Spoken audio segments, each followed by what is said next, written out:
What's up, bro? What's up, girls? Did you miss me? Sentiu a minha falta? Eu senti falta de vocês. Eu tinha que ter abaixado esse vídeo ontem, domingo, mas não tive tempo porque as minhas aulas começaram de novo. Para quem não sabe, eu estou fazendo um curso de especialização na minha área, que é de enfermagem. E o ano letivo aqui nos Estados Unidos começa em setembro. Sim, o ano letivo termina em maio e começa em setembro. Ou seja, meu filhote lindo, gostosinho, acabou de passar para a quinta série. Começou agora em setembro. Gente, não se inscreveu no meu canal ainda não? Se inscreve, por favor. Ajuda a Andréia aqui, ajuda esse canal.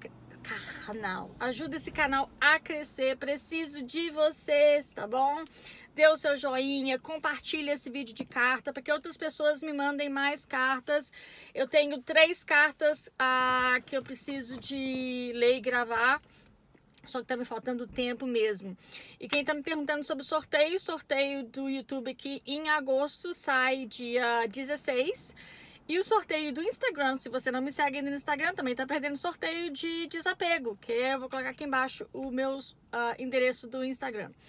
Que eu vou fazer também no mesmo dia, no dia 16, tá bom? Então vamos lá para nossa história. Deixa eu achar a história dela.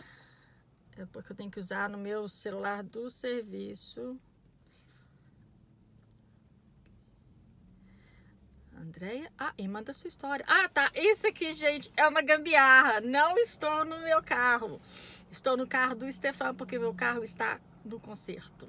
Estragou a transmissão dele, o bicho tá pegando pro meu lado. Então, para não ficar volante rosa preto, eu enrolei uma coisinha rosa nele aqui, que é um cachecol. Cachecol que fala? Nele para ficar mais de acordo com o tema, né? Então, vamos lá. Ela pediu para não ser identificada, então eu não vou identificá-la. Oi, Andréia, tudo bom? Manda beijo. Beijo para você, linda. Resolvi contar a minha história depois de ver as histórias... Oi, André, depois de ver as histórias no seu canal Volante Rosa, resolvi contar um pouco da minha também. Sou fã do seu canal e Volante Rosa sempre foi um dos meus favoritos. Obrigada, muito obrigada. Bem, a minha história é o seguinte, eu vou dividir por etapas. A minha infância, a minha adolescência e a minha parte adulta. Bom, na minha parte de infância, eu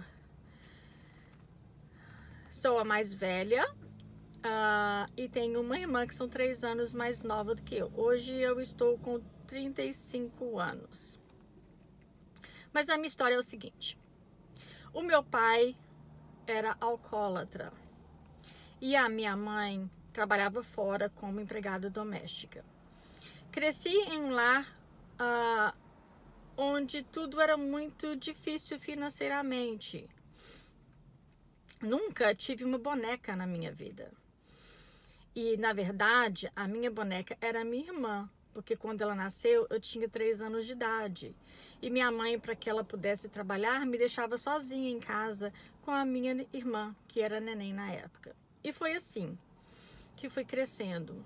Quando chegou na época de escola, a minha irmã deixava a minha irmãzinha na creche, eu ia para a escola e de tarde pegava a minha irmã na creche e cuidava da minha irmã.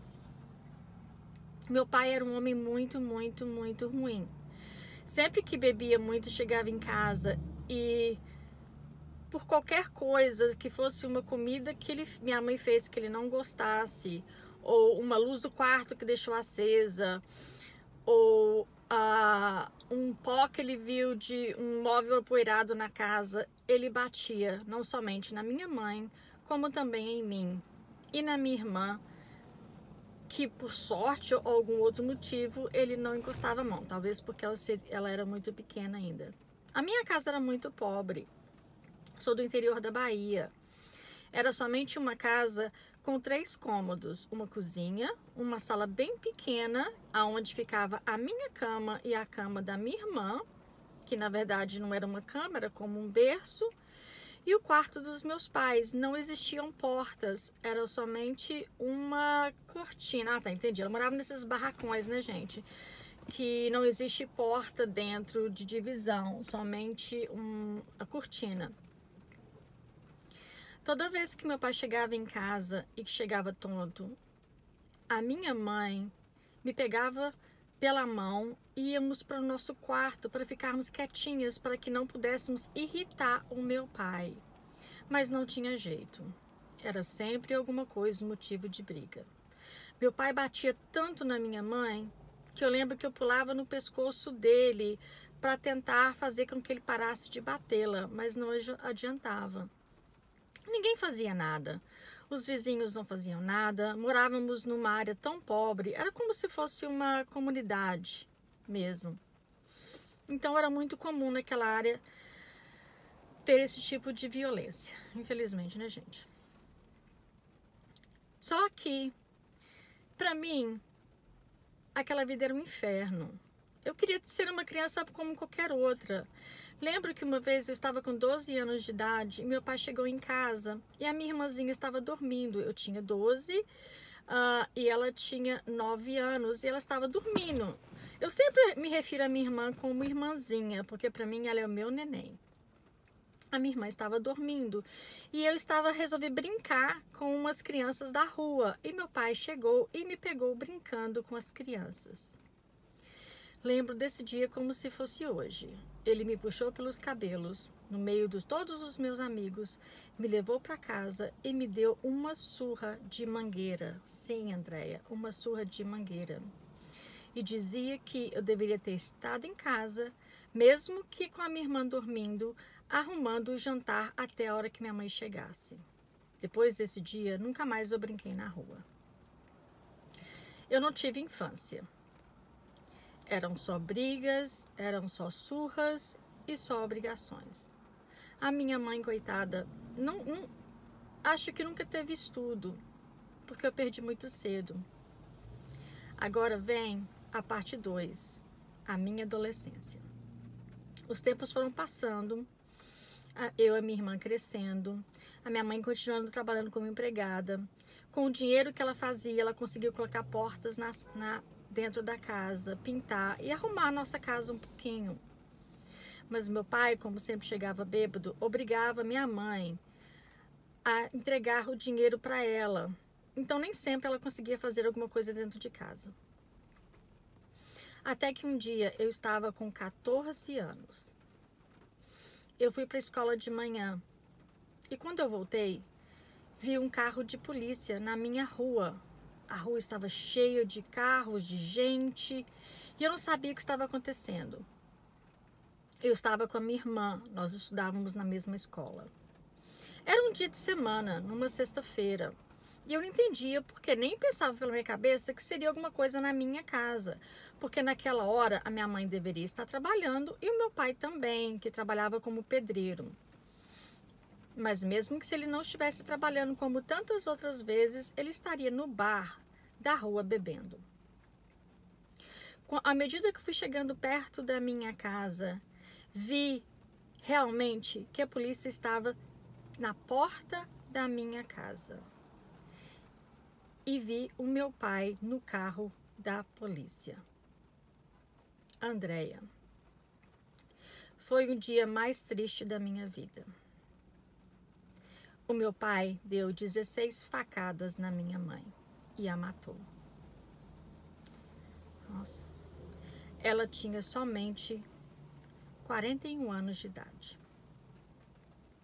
Até hoje eu não sei como isso aconteceu ou porque minha mãe estava em casa. Eu não sei. Porque logo depois que meu pai foi preso, ele fugiu. E eu nunca mais vi o meu pai. Devo lembrar que eu tinha apenas 14 anos. Uma tia que era irmã da minha mãe,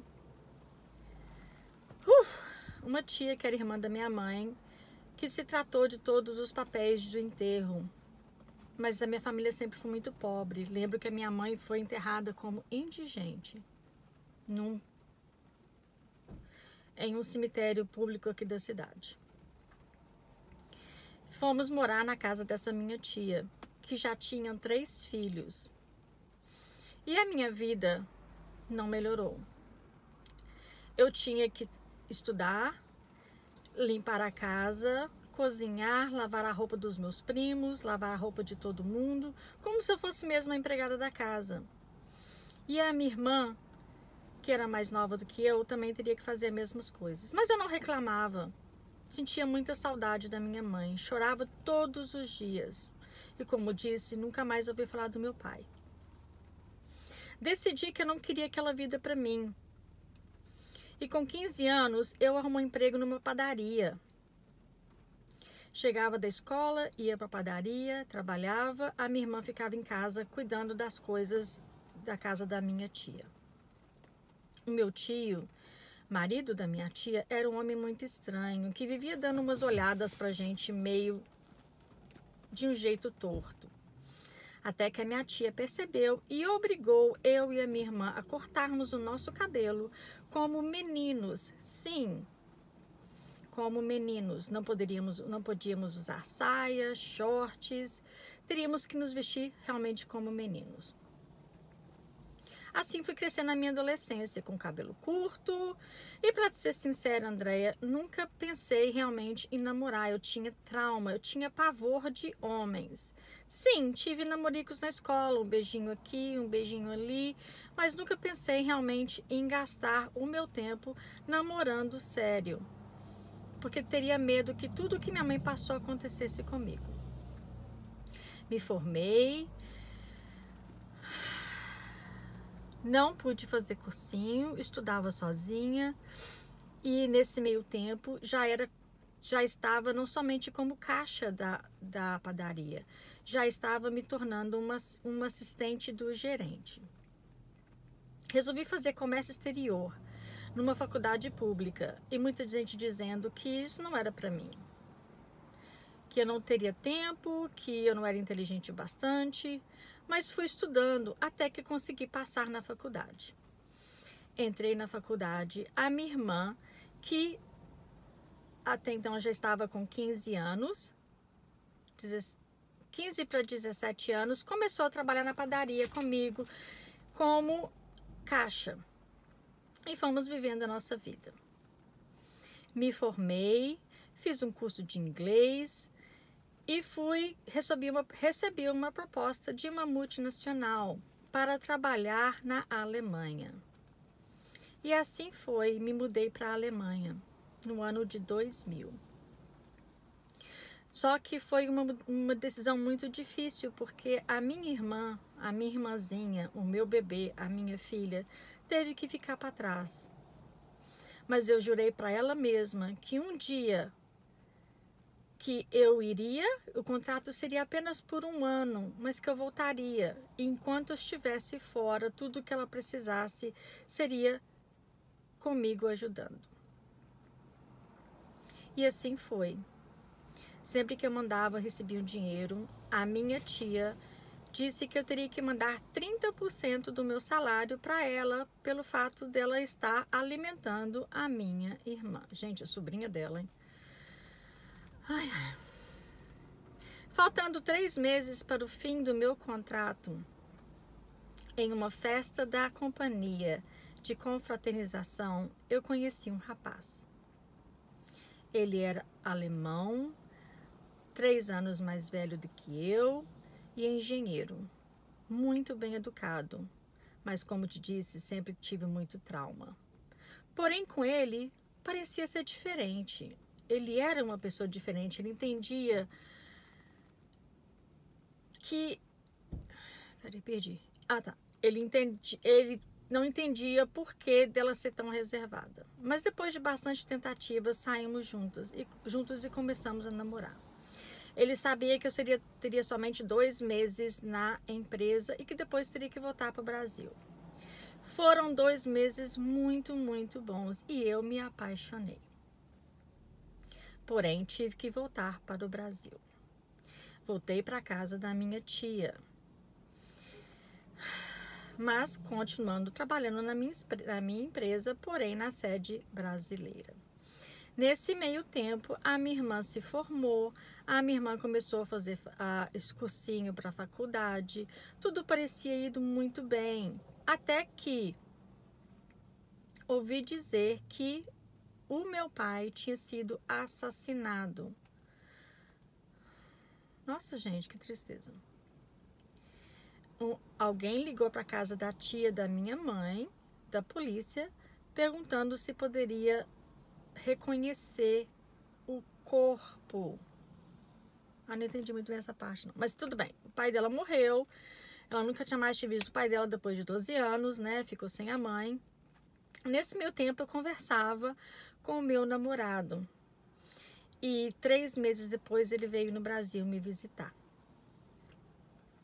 Passeamos juntos e foi uma coisa muito, muito intensa. Ele me pediu em casamento. Voltou para a Alemanha, entrou com os papéis, pediu visto. Eu fui para a Alemanha, porém eu disse a ele, eu só posso dizer que sim se eu puder levar a minha irmã comigo, porque eu não a posso deixar sozinha. Ele disse mais do que prontamente que não teria problema. E assim foi. No ano de 2001, nos casamos, eu me mudei para a Alemanha. A minha irmã não quis vindo comigo, ficou na casa da minha tia até terminar a faculdade. Sabe, Andréia, eu que tive sempre muito medo de homem, de relacionamento, depois de tanto sofrimento na minha vida, conheci o meu príncipe encantado. Ele é um marido muito bom, muito carinhoso, sempre me ajuda com tudo que eu possa precisar. Sempre vamos ao Brasil passear, sempre vejo a minha irmã. Ele sabe da minha história. Tento não pensar do meu pai com amargura, porque eu não quero que essa mágoa destrua no meu coração. A minha mãe é uma pessoa que eu nunca vou esquecer, que eu amo muito, que está sempre na minha vida. Resolvi contar a minha história para que as pessoas não percam as esperanças. Tive uma infância difícil, uma adolescência difícil, mas tudo, com muito sacrifício, foi se resolvendo. Hoje sou muito feliz e estou grávida de 5 meses de uma menina, a qual vou pôr o nome da minha mãe, Marta. Ela sim é o recomeço da minha vida. Obrigada por ler a minha história e obrigada a todas aquelas pessoas que quiserem deixar algum tipo de comentário. Um beijo muito grande e até mais. Beijo para você também. Que história mais linda. Muito triste, né? E é difícil saber a violência doméstica, né, gente? Que ainda existe no Brasil. Ou seja, o pai dela foi preso, matou a mãe dela. Deus me livre. Às vezes a gente acha que a gente tem uma infância difícil, mas olha o que acontece com essa menina. Mas graças a Deus, hoje ela mora na Alemanha, ela é casada, está grávida, a irmã dela fazendo faculdade, e ela disse que mesmo com todas as dificuldades, ela nunca perdeu a esperança, mesmo não acreditando em homem, ela nunca perdeu as esperanças que um dia ela seria feliz. Parabéns! E é isso aí, gente. Um dia eu vou contar a minha história pra vocês também, tá bom? E que a gente realmente nunca possa perder as esperanças de que dias melhores virão. Tudo nessa vida é passageiro. Tudo nesta vida é passageiro. Coisas boas, coisas ruins. A gente não sabe o que tem lá pra frente, não é verdade? Igual no caso dessa menina, que ela teve todos os motivos para cair no mundão e não estudar e não fazer nada. E em caso dela não guardar a mágoa do pai dela, é muito difícil, mas eu entendo. Ela não quer ser prisioneira desse sentimento negativo, né? Gente, meu cabelo tá uma merda. Então, não se esqueçam de colocar aqui os seus comentários, o que você achou dessa história, de compartilhar. Manda sua história pra mim, pra que eu leia aqui nesse quadro, tá bom? ou manda a sua sugestão de que você quer que eu conte aqui nesse quadro do Volante Rosa, algum motivo, alguma opinião ou discutir algum assunto específico. Manda para mim, estou aceitando sugestões também. Um beijo bem grande, muito obrigada por ser seguidora do meu canal. Fiquem de olho lá no sorteio. Manda carta aqui para mim and I talk to you later. Peace.